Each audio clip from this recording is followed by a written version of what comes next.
Nous allons voir ensuite comment créer des groupes d'utilisateurs, aussi très important. Sachez qu'un groupe d'utilisateurs, ça correspond effectivement à l'entreprise. Il y a des groupes, hein, en fonction de votre organisation. Il peut y avoir, je veux dire, les départements, par exemple. Il peut y avoir les départements comptabilité, département de projet, ainsi de suite. Alors, ces éléments peuvent être regroupés dans des groupes. Ça permet effectivement de pouvoir passer des communications ou alors, dans le cas des projets, par exemple, assigner à des groupes des tâches. Alors, pour créer un groupe, vous allez simplement dans Nouveau groupe, toujours dans le menu Utilisateur et groupes.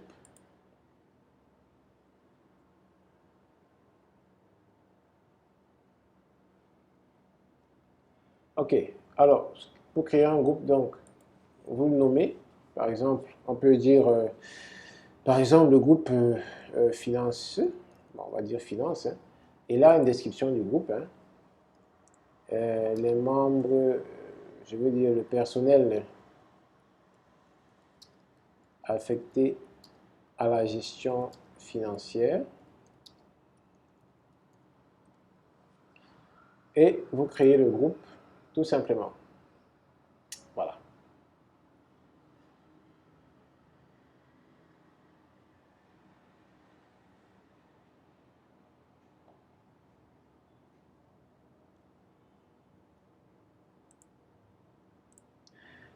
Ensuite, vous pouvez ajouter des utilisateurs à ce groupe, hein.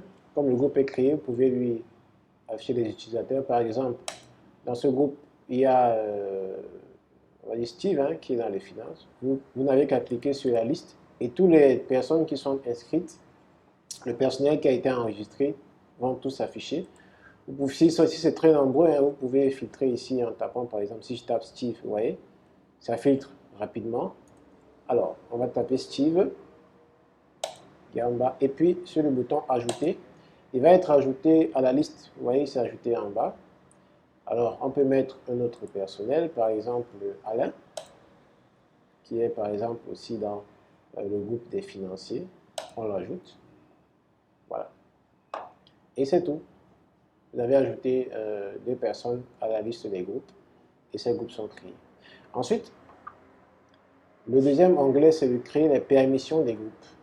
On va créer les permissions dans le groupe. Alors, ce groupe, qu'est-ce que ce groupe a le droit de faire? Vous voyez, ça fonctionne exactement comme les droits qu'on peut afficher à des personnes. Alors, une personne peut ne pas avoir accès de manière personnelle, hein, à des éléments, mais dans un groupe, effectivement, il peut avoir accès à des éléments. Donc, vous voyez qu'on peut assigner des tâches à des groupes, on peut assigner des activités à un groupe plutôt qu'à une personne individuelle. Alors, vous voyez, par exemple, dans ce groupe, on veut que ce groupe puisse gérer, par exemple, les fournisseurs, les notes de frais, par exemple, hein. On met tout. Ce groupe doit avoir accès à tout. Si on concerne les notes de frais, ce groupe a accès à demande de congé. C'est eux qui gèrent cela. Ce groupe a accès, n'est-ce pas, aussi aux gestion des projets, ainsi de suite. Alors, c'est à vous de définir effectivement ce que ces groupes sont capables de faire. Et c'est bien parce que à droite, vous avez effectivement la description, n'est-ce pas, de la tâche. Et c'est à vous de définir effectivement ce qu'ils seront en mesure de faire ou pas.